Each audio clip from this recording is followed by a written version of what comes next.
Now, after intensive diplomacy carried out by my team, my many conversations with leaders of Israel, Qatar, and Egypt, and other Middle Eastern countries, Israel has offered a comprehensive new proposal and sets the stage for a political settlement that provides a better future for Israelis and Palestinians alike.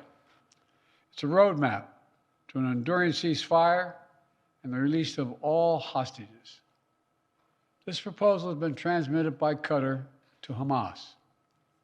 Today, I want to lay out its terms for the American citizens and for the world. This new proposal has three phases. The first phase would last for 6 weeks.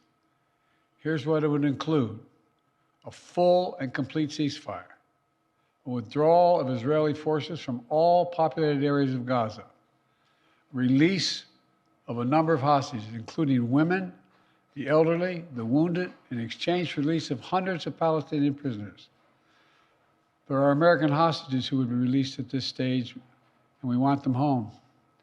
Additional, some remains of hostages who have been killed would be returned to their families, bringing some degree of closure.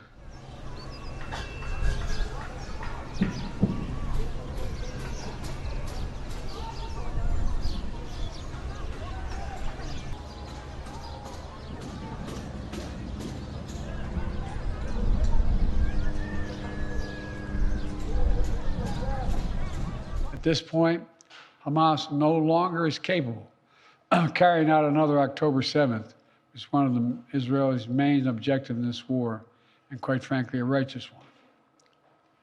I know there are those in Israel who will not agree with this plan and will call for the war to continue indefinitely. Some are even in the government coalition, and they've made it clear they want to occupy Gaza, they want to keep fighting for years, and the hostages are not a priority to them.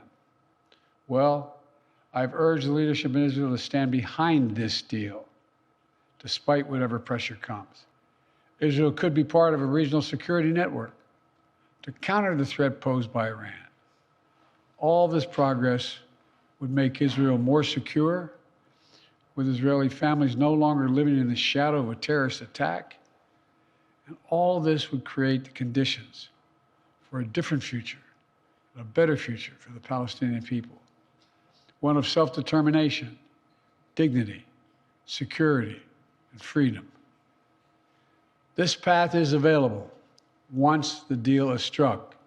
Israel will always have the right to defend itself against the threats to its security and to bring those responsible for October 7th to justice. And the United States will always ensure that Israel has what it needs to defend itself.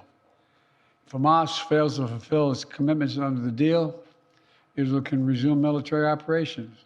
But Egypt and Qatar have assured me, and they are continuing to work to ensure that Hamas doesn't do that.